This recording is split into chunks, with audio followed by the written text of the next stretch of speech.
Bonjour à tous. On se retrouve aujourd'hui pour parler de la stratégie du style Dogs of the Dow. Donc, comme vous le voyez ici, par une simple recherche au niveau de Google, on peut très rapidement obtenir plein de sites qui parlent de cette stratégie et qui est très très simple.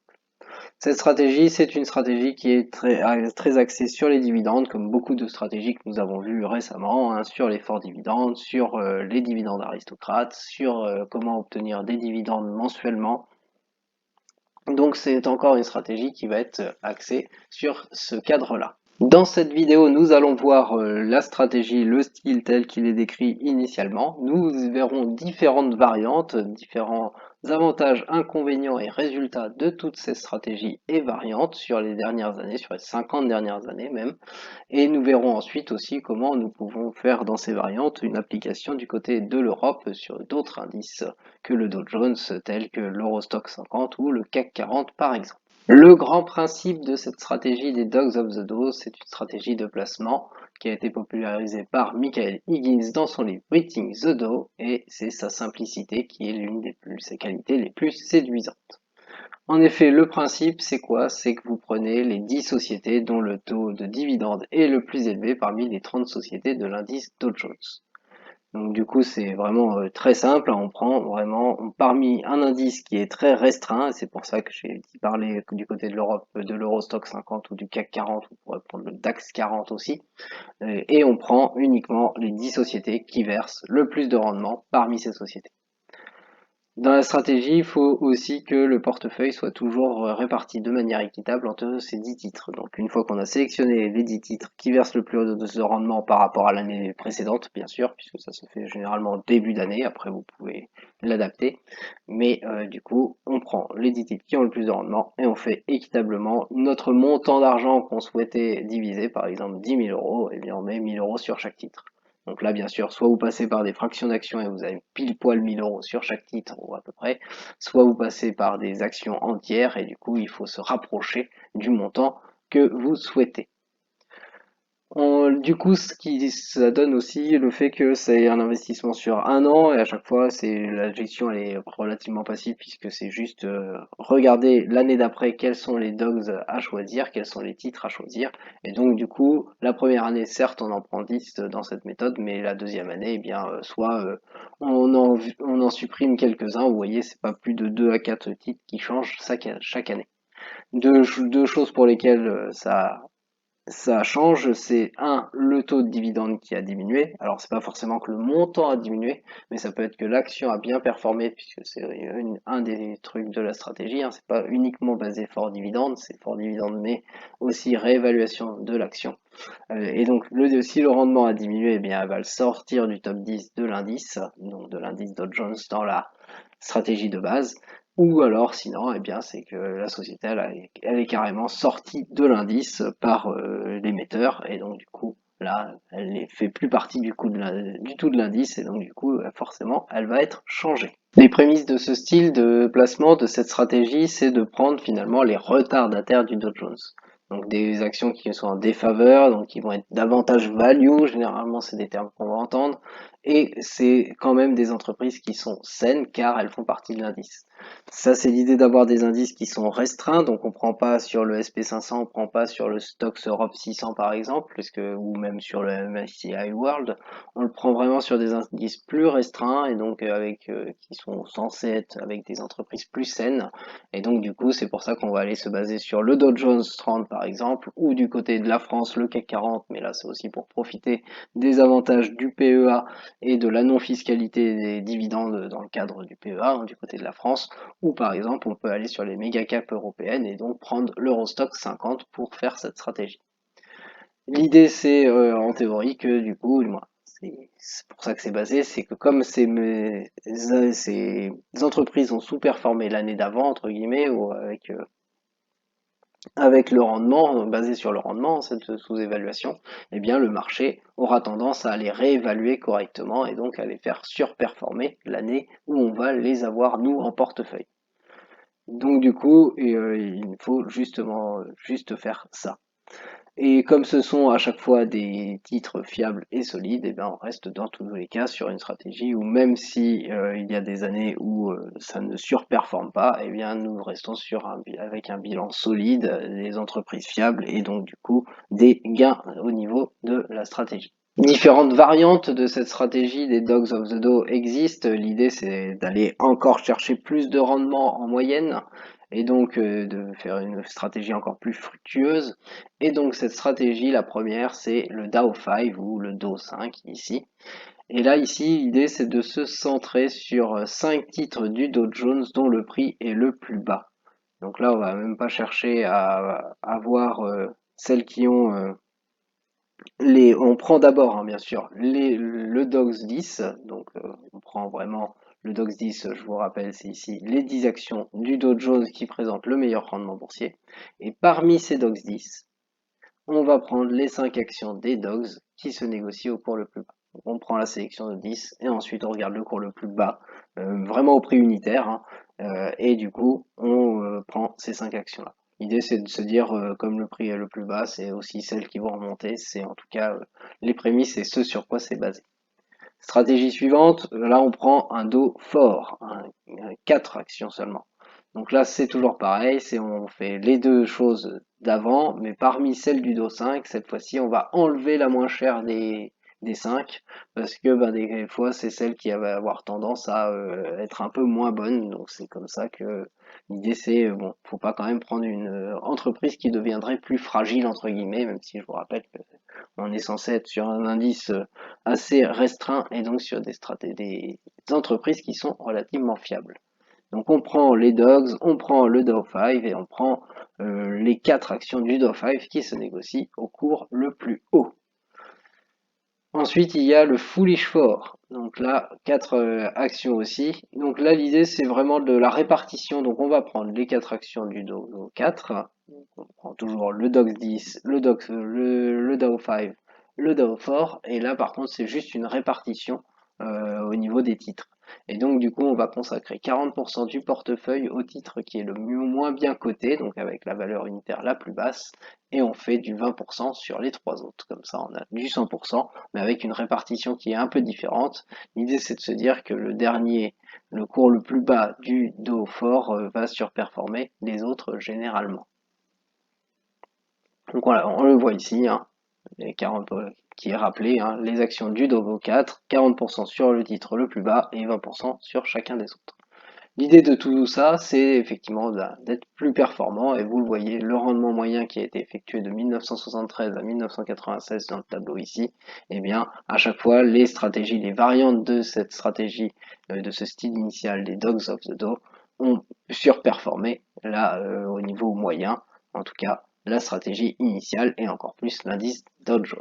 Des résultats ont été calculés, notamment du côté des États-Unis, où là on va avoir un grand tableau, donc tout d'abord de 1971 à 1998, et on va comparer l'indice SP500, le Dow Jones Industrial Average, que vous voyez ici, et ensuite un Dow Jones pour le Total Return, donc qui intègre les dividendes, qui va être ici le DGIATR.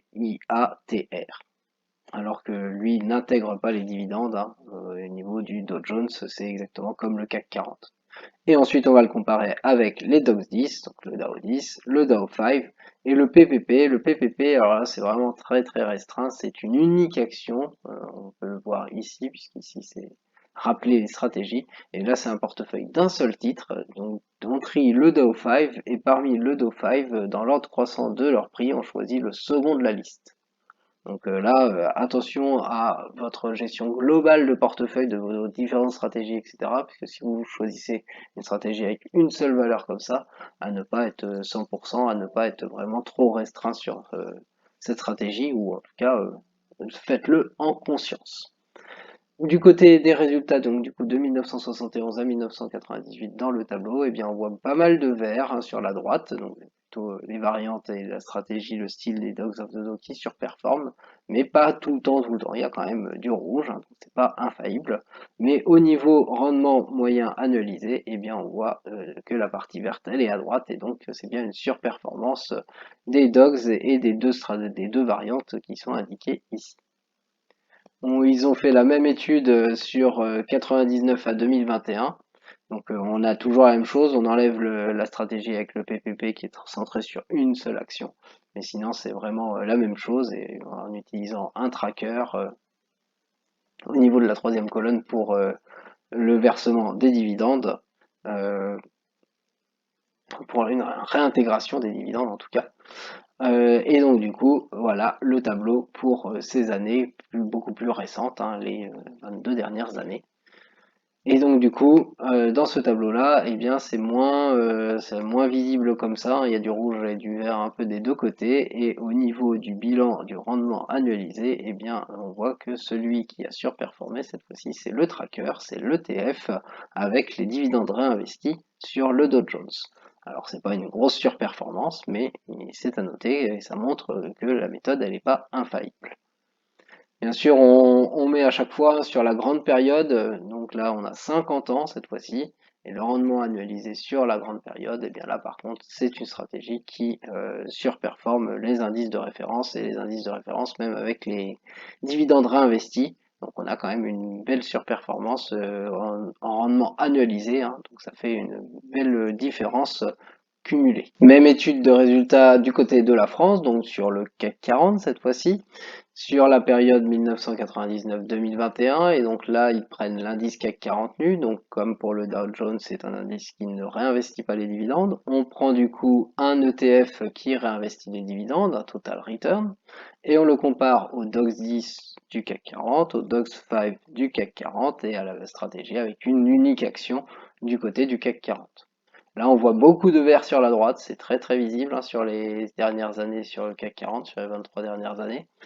Et du coup, au niveau rendement annualisé, hein, vous voyez toujours, hein, il y a l'écart type, il y a toute la volatilité qui vous est indiquée, hein, mais au niveau du rendement annualisé, eh bien là, clairement, tout le vert est dans les stratégies qui sont sur la droite. C'est pas le PPP qui a le plus surperformé, à chaque fois, c'est souvent le Dox 5 qu'on voit surperformer. C'était la même chose du côté américain, si je vous remontre, c'était lui qui était ici le plus performant. Donc du côté du CAC 40, ça a bien fonctionné sur les 23 dernières années. Et si on le met en performance au niveau graphique, eh bien le voici ce graphique qui est ici. Et donc du coup là on voit donc le tableau hein, mais mis en cumulé sous forme graphique et donc on voit une performance du Dow 5, du Dox 5 qui est à près de 600%, qui a même été à 600%. C'est juste que ça a moins marché dans les dernières années, on le voyait ici, hein, les 4 dernières années, là, elles ont été dans le négatif pour cette stratégie. Mais sinon, ça a quand même pris de l'avance bien avant, et donc par rapport au tracker CAC 40 qui réinvestit les dividendes, pour bien que les dividendes soient considérés, eh bien on voit quand même qu'on a un écart.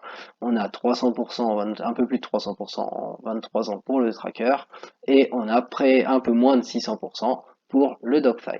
Les avantages de la méthode sont listés ici. Il y a tout d'abord la simplicité. En effet, c'est très simple. C'est qu'une fois par an au niveau de la gestion. C'est vraiment pas beaucoup et c'est très simple à comprendre, peu importe la variante que vous utilisez.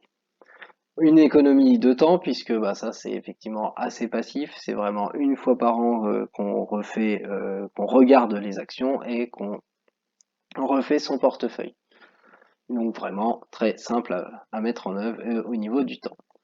Une économie de frais, en effet, donc la première fois, vous avez, si vous prenez la stratégie, le style des départs, hein, les DOX 10, le DAO 10, vous avez au départ 10 actions à acheter, mais l'année suivante, vous ne faites qu'un rééquilibrage.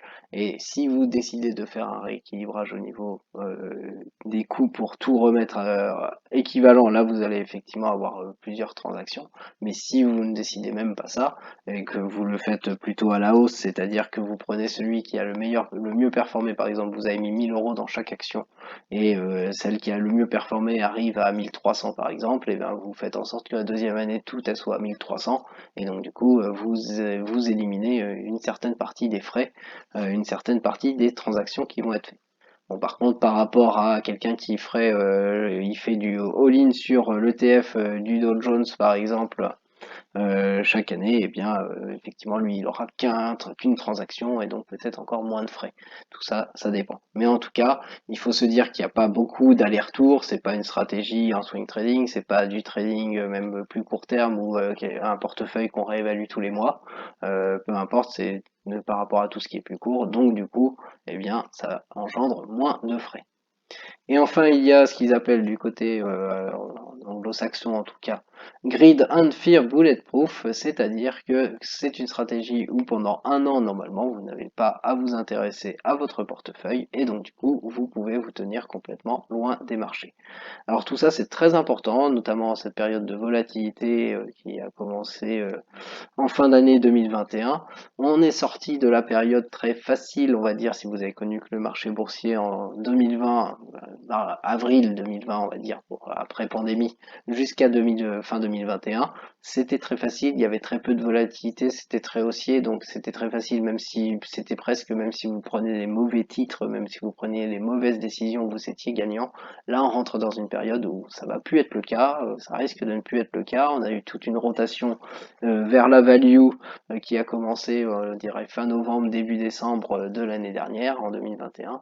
Et du coup, là, on va voir tout ce qui est effectivement une rotation peut-être entre tout ce qui est dit grosse, donc croissance, tout ce qui est value, tout ce qui est cyclique. Et bon, tout ça, bien sûr, il y a de la subjectivité dans tout ça, hein. Des personnes ne vont pas trouver qu'une entreprise est value pour les mêmes raisons, ni qu'elle est une entreprise de croissance pour les mêmes raisons. Mais voilà, on va être clairement dans des marchés avec tout ça, avec une Fed et donc une BCE qui vont suivre donc toutes les banques centrales hein, du côté américain et européen qui vont suivre, qui vont faire des augmentations des taux, qui vont réduire leur achat d'actifs, donc leurs aides, les liquidités sur le marché. Donc tout ça va devenir un marché plus compliqué.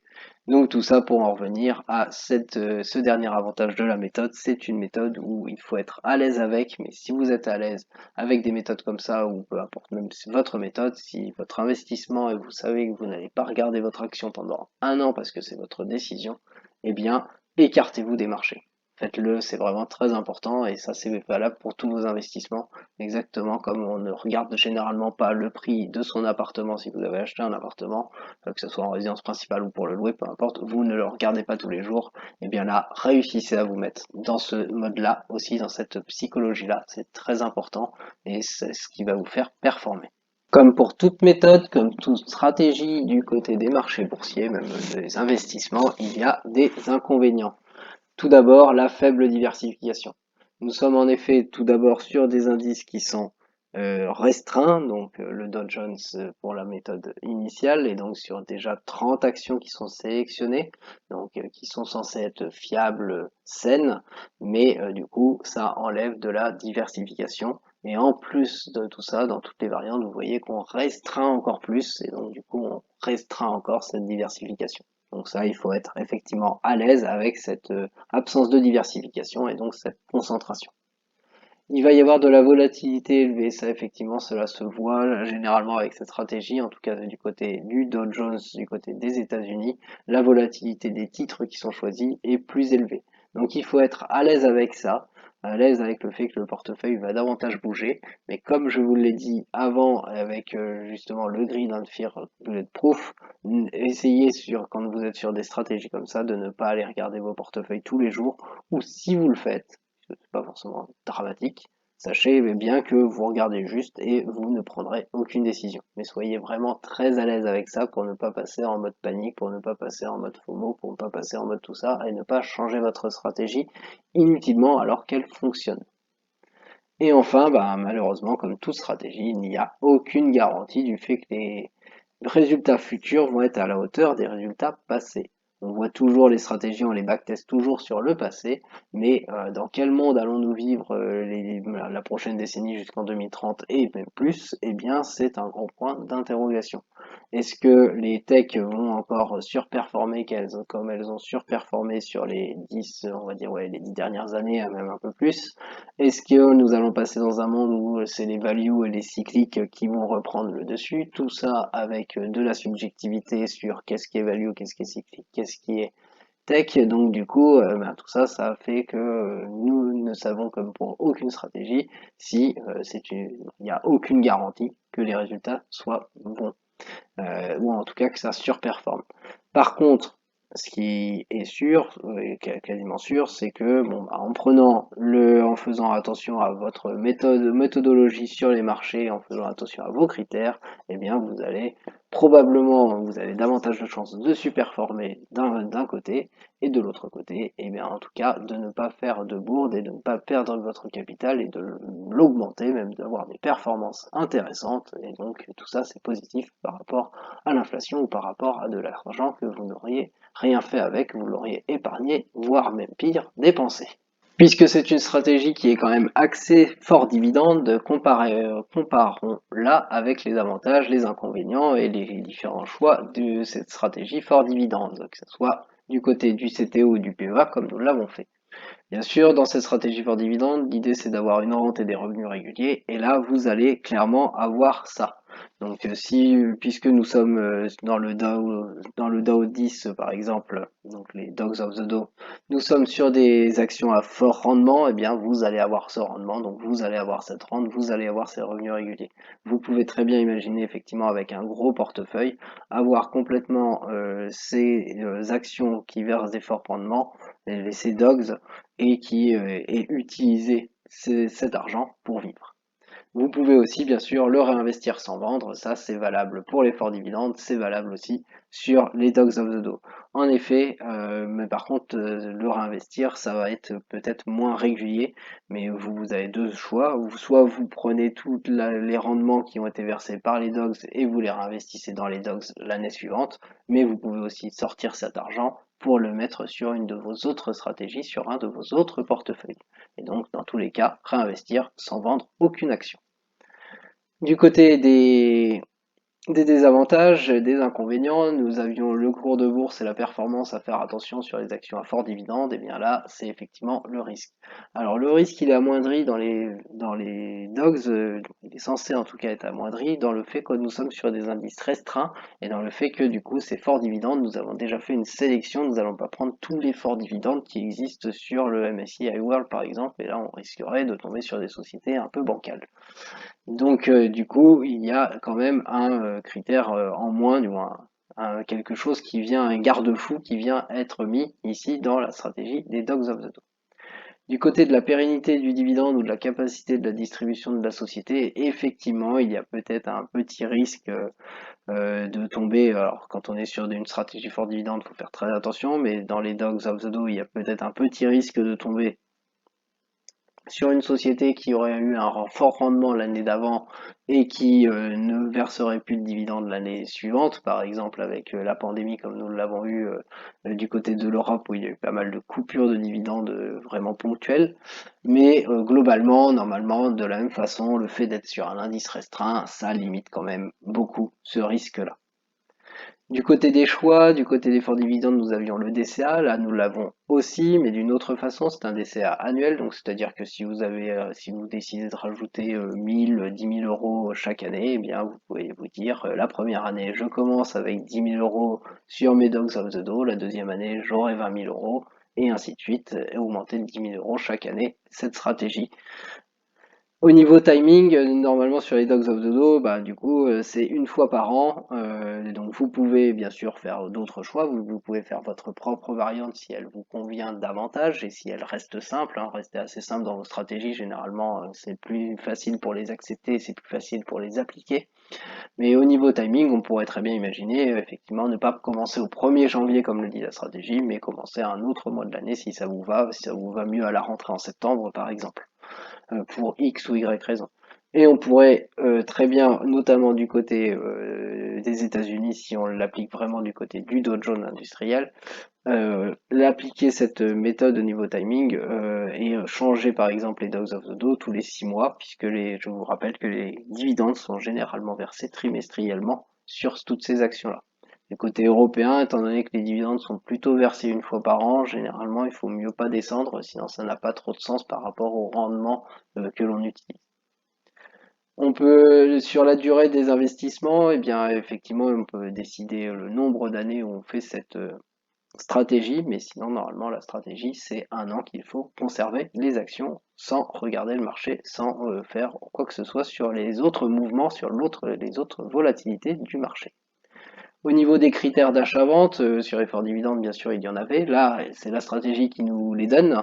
Il n'y a pas de critères directement sur les sociétés qui sont choisies. Vous voyez que les critères, c'est fait par rapport aux autres sociétés, par rapport à est-ce qu'elles sont dans l'indice ou pas. Mais bien sûr, vous pouvez faire une variante où vous dites que vous rajoutez un critère, notamment parmi les 8 critères que l'on voit tous ensemble à chaque fois, les 5 critères essentiels ou les 3 critères supplémentaires concernant les dividendes, vous pouvez très bien vous dire que vous rajoutez un critère, par exemple, vous voulez absolument un résultat en augmentation sur les sociétés que vous faites, donc vous prenez le DOXX 10, vous mettez votre critère supplémentaire et vous enlevez les sociétés qui n'y correspondent pas, ça peut tout à fait être une variante de la stratégie. Un choix côté PEA CTO, bien sûr, bah, si vous êtes du côté américain, ce sera forcément le CTO, mais si vous mettez la stratégie du côté européen sur un indice tel que l'Eurostock 50 avec les méga caps européennes, ou le CAC 40 ou le DAX 40 d'ailleurs, vous pouvez prendre un autre pays, et bien forcément vous pouvez imaginer faire votre stratégie dans le PEA, au moins en grande partie, puisqu'il y a beaucoup d'entreprises qui vont être éligibles au PEA et du coup profiter des avantages fiscaux. Au niveau de la sélection d'actions et d'ETF, bah là on oublie les ETF, hein, il n'y a pas, en tout cas normalement ce n'est pas fait pour ça, il faudrait regarder, je n'ai pas regardé, mais il y a probablement des ETF qui se basent sur ces actions, qui prennent les actions qui sont les DOGS, hein, clairement, ça doit exister, il n'y a aucun souci là-dessus. Et sur la sélection d'actions, eh bien là c'est la stratégie des Dogs of the Do qui vous la donne, bien sûr vous pouvez rajouter vos critères si vous le voulez, mais sinon c'est en tout cas décider de votre stratégie ou de votre variante de ce style pour l'appliquer. Comment trouver facilement les Dogs of the Do 2022 par exemple, ou chaque année en tout cas? Eh bien, vous pouvez tout simplement dans Google aller chercher, hein, vous voyez, il y a même ceux 2020, 2021 qui sont proposés, et il y a même, vous voyez, au niveau des mois, si vous voulez pas forcément commencer au mois de janvier, il y a des sites qui vont vous les donner très facilement. Effectivement, hein, si on prend le premier site par exemple, eh bien voilà, je vais très rapidement atterrir sur la liste des 10 actions qui ont été sélectionnées dans le Dow Jones pour correspondre aux DOGS et avec le rendement qui est ici. Et vous voyez même à quelle place ils étaient l'année dernière au niveau de ces sociétés. Et on voit que du coup, il n'y en a qu'une qui a changé puisque c'est Intel qui est entrée ici. Vous pouvez aller plus loin pour vous faire votre propre moment, on va dire, pour le choisir, hein. Vous prenez un site tel que TradingView ici, et ici on va retrouver par exemple dans les marchés, dans les indices, on va trouver tous les indices qui vont être là, et vous voyez les principaux indices vous sont proposés ici. Vous pouvez aller chercher d'autres indices, hein. Mais par exemple pour cette stratégie, l'indice Dow Jones, il est ici, il me suffit de cliquer. On va pouvoir avoir l'Eurostock 50 qui va être là. J'ai parlé du DAX 40 qui est là, et le CAC 40 il est ici. Je vais donc dans les indices américains, je choisis le Dow Jones Industrial Moyen qui est ici, et vous voyez qu'en faisant ça, j'ai les composants qui sont là, et je peux aller cliquer sur les composants et avoir les composants. On voit bien que j'ai 30 correspondances, donc 30 actions qui sont dans cet indice. Ensuite, eh bien, vous voyez que j'ai tout un tas de filtres ici. Au niveau des dividendes, puisque je cherche à trier par rapport au rendement, au fort rendement. Donc je peux prendre le rendement du dividende. Je clique 2 fois pour les avoir, et voilà, je viens de trier par rapport au dernier rendement, donc au dernier cours de bourse, hein. Donc c'est mis vraiment tous les jours au fur et à mesure. Donc là, je vais me retrouver avec la liste pile poil, celle que je veux. Donc après, j'ai plus qu'à compter 10, 1, 2, 4, 6, 8 et 10, et du coup voilà, on voit que c'est pas exactement la même chose que ce que j'avais sur le site qui est proposé au 1er janvier, puisque Intel là il n'en ferait pas partie, et voilà, j'ai mes 10 actions qui sont là. Voici donc le bilan qui s'affiche au niveau de l'analyse fondamentale des 10 actions du Dow Jones qui sont pour cette stratégie des Dogs of the Dow, donc les Dow 10. Nous voyons donc l'analyse fondamentale de toutes ces actions se fait selon les 8 critères qui sont sur la gauche. Si vous n'êtes pas encore habitué à ces 5 critères essentiels et ces 5 critères supplémentaires concernant les dividendes, je vous mets la vidéo en lien. Les 10 actions, vous avez vu que c'était un tout petit peu différent. Celles sont vraiment les Dogs of the Dow, si on prenait le 1er janvier, c'était Intel qui apparaissait à la place de JP Morgan. Mais sinon, les 10 actions sont Verizon, Dow, IBM, Chevron, Valkyrie Boots Alliance, 3M, Merck, Amgen, The Coca-Cola Company et on termine par JP Morgan, Chase Company. Au niveau des critères, qu'est-ce que l'on voit? On voit notamment au niveau du rendement que les rendements sont entre 5% et 3%. Donc vous voyez qu'on est bien dans une stratégie à fort dividende avec que des dividendes supérieurs à 3%. On voit qu'on est sur des entreprises stables avec des bons business et une capitalisation boursière qui est élevée, puisque la plus petite capitalisation boursière, c'est Valgriens Boots Alliance, qui a 43 milliards de dollars, donc bien au-delà des 500 millions que l'on regarde pour passer dans la couleur verte, selon les critères, puisqu'on fait toujours la validation des critères. Plus on va vers du vert, plus c'est validé, plus on va vers du rouge, plus c'est invalidé, et tout ça avec des tendances et des ratios. Au niveau des résultats, eh bien, c'est moitié-moitié. Il y en a qui sont déjà en tendance haussière, globalement haussière en vert clair. Il y en a qui sont globalement en tendance baissière en orange, mais avec la saison des résultats notamment qui est en cours, il y en a beaucoup. Il y en a qui vont s'inverser dans ces résultats-là, donc cela dépend des entreprises. Je vous ai mis le résultat net RN et le chiffre d'affaires CA sur 5 ans, donc les 5 dernières années, en prenant la différence entre 2017 et 2021, en tout cas en fonction des chiffres que nous avions, ou sinon 2016 et 2020. Au niveau des cours de bourse, eh bien là on a un peu de tout. On a du rouge avec Valgriens Boots Alliance avec un cours de bourse qui est complètement négatif. 3M c'est encore un tout petit peu négatif, mais on voit qu'on est proche de l'équilibre. Pour les autres, eh bien on voit que c'est de plus en plus positif et ça va même jusqu'à 67% d'augmentation sur 5 ans. C'est sur 5 ans également ici pour JP Morgan Chase. Donc 67% d'augmentation sur 5 ans, sans compter le rendement. Là, ici, c'est que le cours de bourse. Au niveau des PER, eh bien, nous n'avons pas de rouge. Ici, nous avons que des zones vertes à orange. Donc, nous en avons quand même 4 qui sont dans la zone vraiment verte. Donc, vraiment, cet indice de cherté avec le statut actuel. C'est vraiment avec les statuts vraiment actuels. Hein, donc, c'est cours de bourse actuels sur les résultats glissant pendant un an, donc avec la nouvelle saison des résultats qui arrive, cela peut changer des choses, attention. Et du coup, par contre, on en a 4 qui sont quand même en orange, mais par contre, dans la zone orange qui s'étend de 25 à 35, on est plutôt dans le bas de cette zone orange, plus proche des 25 que des 35, à chaque fois inférieur à 30 pour les 4 entreprises qui sont IBM, Chevron, Merck et The Coca-Cola Company. Associé au fort rendement du dividende, eh bien, on voit que l'augmentation du dividende, là par contre, il n'y a pas de fausse note, tout est dans le vert ou dans le vert clair, donc c'est soit globalement haussier, soit complètement haussier, notamment on en retrouve qui sont, en plus d'être ici dans cette stratégie des Dogs of the Dow, qui sont des actions qui sont, un, à fort dividende, et deux, dans les dividendes aristocrates, ce qui explique notamment que ce critère soit relativement haussier. Dans les plus fortes augmentations, là c'est pareil, c'est les augmentations sur 5 ans, en prenant 5 années de dividendes, donc 2017, 2018, 2019, 2020 et 2021, parce que nous avons ces chiffres, et la plus forte augmentation c'est 67% pour JP Morgan Chase. Au niveau du ratio de distribution, alors attention, le chiffre que j'ai mis, puisque là c'est très très variable et ça dépend, la couleur, c'est toujours la tendance, hein, donc je vous rappelle, 60% pour être complètement en vert, et après c'est en fonction de ce qui se passe sur les 5 dernières années, les 5 derniers ratios de distribution. Et là, ce que je vous ai mis comme chiffre, c'est lorsque, on va dire, l'année est un peu normale pour l'entreprise, on n'est pas en pleine pandémie, on n'est pas dans des choses un peu comme ça, un peu étranges. Je vous ai donc mis ce qui semble être un ratio de distribution normal pour l'entreprise et donc dans la politique de l'entreprise. Néanmoins, après, il faut voir la couleur. Quand c'est orange, eh bien, ça veut dire que le ratio de distribution est quand même plutôt élevé, puisque la zone orange correspond à entre 80% et 90% du ratio de distribution.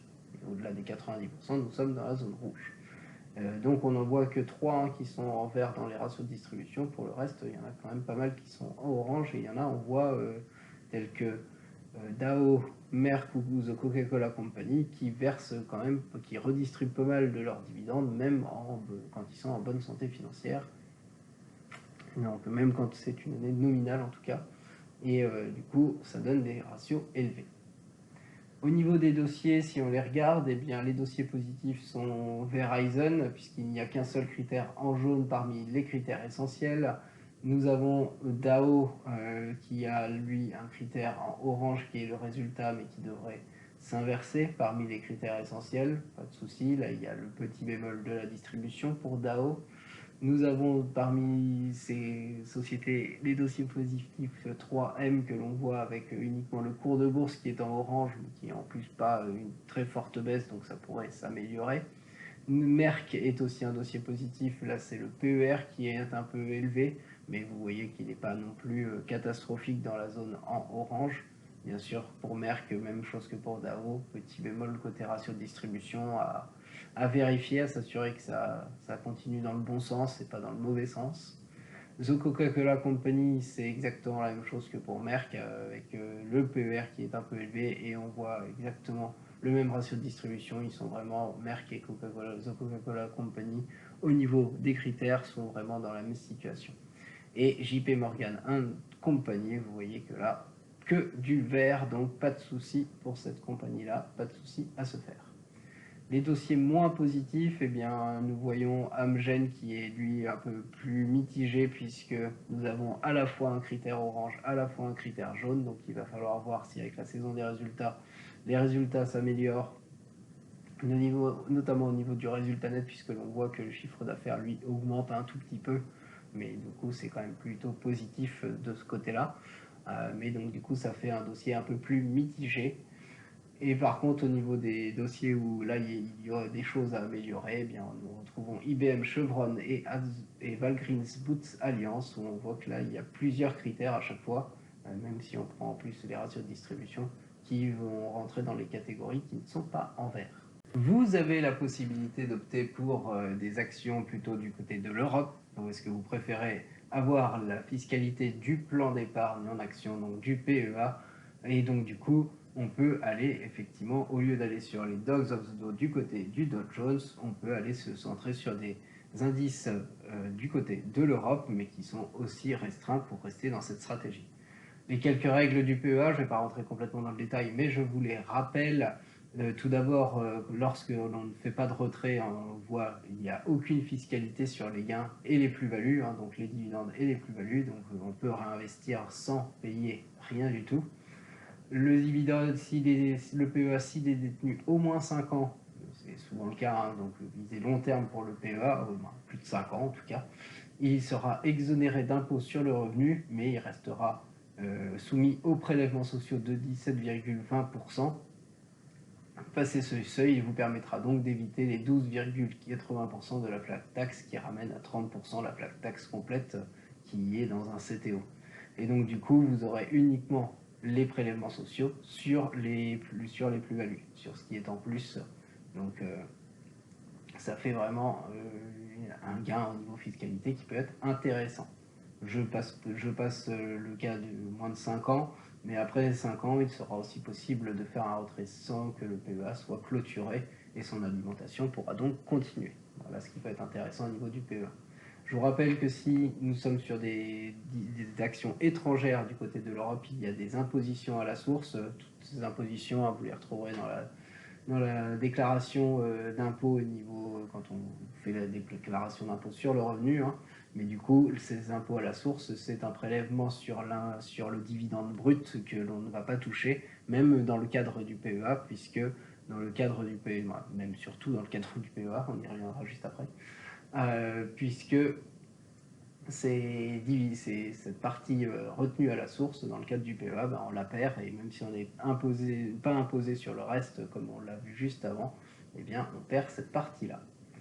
Et du coup, si on est dans des actions étrangères, on se retrouve ici en bas, hein, on a sur un PEA pas de possibilité de récupérer le crédit d'impôt sur les dividendes étrangers et la fiscalité avantageuse, mais par contre on a la fiscalité avantageuse du PEA, hein. Mais voilà, on n'a pas de crédit d'impôt sur ça. Alors que sur CTO, certes, on peut récupérer certaines positions à la source, mais en tout cas en crédit d'impôt, hein, donc récupère une partie, on récupère 15%, mais par contre on a la fiscalité, hein, donc on a les 30% de la flat tax qui s'applique. Voici donc l'application sur les actions de l'Eurostock 50, donc cet indice restreint sur les méga caps du côté de l'Europe, toujours avec une stratégie des Dogs of the Dow, donc les Dow 10 de ce côté-là. On retrouve du coup les actions Enel, Intesa Sanpaolo, Stellantis, AXA, Eni.com, BASF, Total Energy, Allianz, BNP Paribas et Iberdrola. On retrouve quand même plusieurs françaises, hein, Stellantis, AXA, Total et BNP sont déjà là, même au niveau de ces méga caps européennes. Toujours l'analyse fondamentale selon les mêmes critères et toujours avec la validation des critères. Ce que l'on voit ici, c'est encore plus de rendement que du côté du Dow Jones, puisque là on démarre à 4% et on va jusqu'à 8%. Nous sommes uniquement sur des grosses capitalisations boursières, même si là la plus petite, non, elle n'est pas tellement plus petite que du côté américain. Vous voyez que c'est Intesa Sanpaolo du côté de l'Italie qui est la plus petite, mais on reste à 41 milliards de dollars. Du côté des résultats, bah là, il n'y en a pas beaucoup en vert. C'est les seuls qui sont vraiment dans une tendance très haussière, c'est Iberdrola. Pour le reste, bien, vous voyez qu'il y a même, quand je mets des moins l'infini ici, c'est que l'on passe du positif au négatif dans les résultats nets. Donc le pourcentage ne peut pas vraiment se calculer, le pourcentage baisse. Bon, il est plus de 100%. Quoi. Et, euh, et du coup, pour le reste, eh bien, il va falloir voir. Bon, on a quand même les quatre premières hein, qui sont ici dans des résultats qui sont en jaune, donc il n'y a rien d'inquiétant là-dessus. Et avec toute la saison des résultats, il faut voir ce que ça va donner. Du côté des cours de bourse, eh bien, là c'est pas mal dans le vert. On n'en a que deux qui sont en orange et qui se démarquent négativement, c'est Eni.com et BASF. Mais en plus, on voit que la baisse c'est toujours sur 5 ans hein, que je vous fais les pourcentages, eh bien, elle est relativement maîtrisée. Pour le reste, on a même des grosses augmentations. La plus grosse augmentation revenant à Stellantis avec 76% sur les 5 dernières années. Du côté du PER, là, on a de tout aussi. On va même du rouge hein, jusqu'au vert. On a Stellantis qui est vraiment très dans le vert, très peu cher par rapport au cours de bourse actuel et aux résultats actuels. Donc, on va voir les résultats à venir, voir si ça confirme ce PER et puis ce qui se passera au niveau du cours de bourse, bien sûr. A contrario, Intesa Sanpaolo, lui, est largement au-delà des 35 et apparaît dans la zone rouge. Et sinon, on a vraiment un panel un peu de tout, mais pas mal de vert quand même.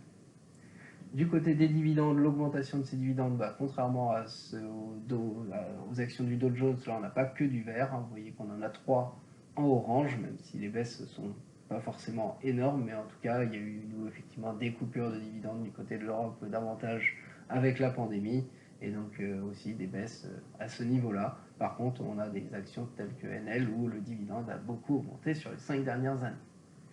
Du côté du ratio de distribution, donc toujours pareil, hein, le chiffre c'est un peu la politique de la société quand tout va bien.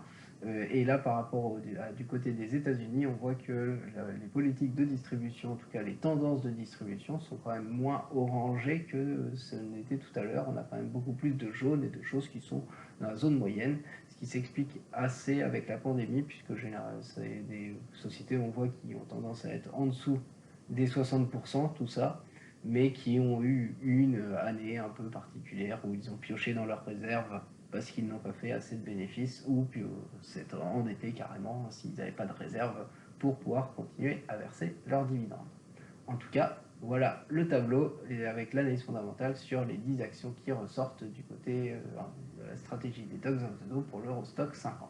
Pour faire une variante sur le CAC 40, les dogs sur le CAC 40, pour aller les rechercher, je peux aller par exemple sur Boursorama, je vais dans la partie action ici, vous voyez palmarès et ici dividendes. Et donc du coup, je peux cliquer et j'obtiens la liste des actions qui ne sont pas pour l'instant éligibles au CAC 40 mais au SRD. Je peux choisir l'indice CAC 40 pour être plus précis et je vais choisir les forts rendements de l'année passée par exemple et je filtre. Et comme ça, je vais avoir un tri sur cette colonne ici, rendement 2021. Il me suffit de compter 10, 2, 4, 6, 8, 10, et voilà mes 10 actions, mes 10 dogs pour le CAC 40 sur les rendements 2021. Le fait de se tourner vers les actions françaises permet de profiter pleinement de la fiscalité avantageuse du PEA, avec là ici 100% des dividendes qui sont versés directement et pas de retenue à la source du côté des dividendes comme nous pouvons le voir sur les autres pays du côté de l'Europe. Si nous passons du coup sur l'analyse fondamentale des actions du CAC 40 qui correspondent à la stratégie des Dogs of the Dow, voici le tableau que nous obtenons avec les 8 critères, les 5 essentiels et les 3 critères supplémentaires concernant les dividendes et la validation des critères avec les couleurs.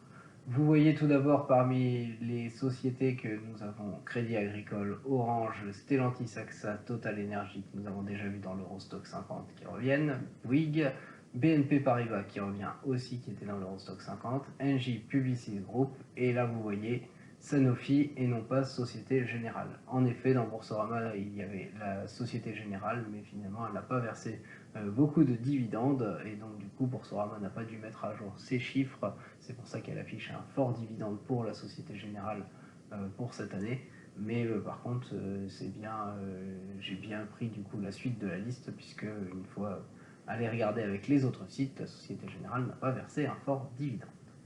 Du côté du rendement, ce que nous pouvons voir, c'est que du côté du CAC 40, si nous faisons les dogs du CAC 40, eh bien, nous sommes sur des rendements un peu moindres que pour l'Eurostock 50, mais à peu près plus équivalents à ceux du Dow Jones du côté américain. Donc là, nous sommes un tout petit peu au-delà du Dow Jones avec du 6% et nous allons jusqu'à 3% comme du côté des États-Unis. Du côté de la capitalisation boursière, alors je vous ai montré des dollars pour l'Eurostock 50, mais c'était bien des euros, hein. Et ici, j'ai bien fait la correction. Nous avons des capitalisations qui sont forcément un petit peu plus basses. Nous retrouvons la plus basse, c'est Bouygues ici avec 12 milliards d'euros. Ça reste une grosse capitalisation boursière et ce sont des business qui restent en vert et des bons business. Du côté des résultats, ce que nous voyons, eh bien, nous voyons quand même pas mal de Orange, donc pas mal de sociétés où il faudrait que les résultats s'améliorent avec les trimestriels ou même les semestriels, ça dépend des entreprises, comment ils vont arriver. Mais on voit quand même pas mal d'entreprises où c'est pas forcément très positif, en tout cas au niveau du résultat net. Les résultats et les CA et les résultats nets et les chiffres d'affaires ici sont bien sûr affichés sur 5 ans. Les deux meilleurs pour l'instant, c'est Orange et Sanofi par rapport aux chiffres que nous avons. Du côté des cours de bourse, là nous retrouvons un peu de tout. Nous allons du rouge avec Orange avec un cours de bourse qui perd 27% sur 5 ans. Et nous avons jusqu'à du vert complet avec Stellantis qui lui gagne dans la même période 76%, donc complètement l'opposé. Donc là, à jouer en fonction des résultats et en fonction du moment de retournement, on va dire, de ces résultats, de la tendance qui est là. Il y a vraiment de tout parmi ces dogs du côté du CAC 40. Côté PER, eh bien, c'est la même chose. Nous allons sur du vert pour 4 entreprises. Crédit Agricole, Stellantis, Bouygues et BNP ont des indices de cherté qui sont faibles actuellement par rapport à leurs résultats, en tout cas annoncés actuels, puisque c'est toujours par rapport aux résultats glissants sur une année. Et par contre, Engie a déjà un PER qui est très élevé, alors même que les autres critères ne sont pas forcément dans le vert.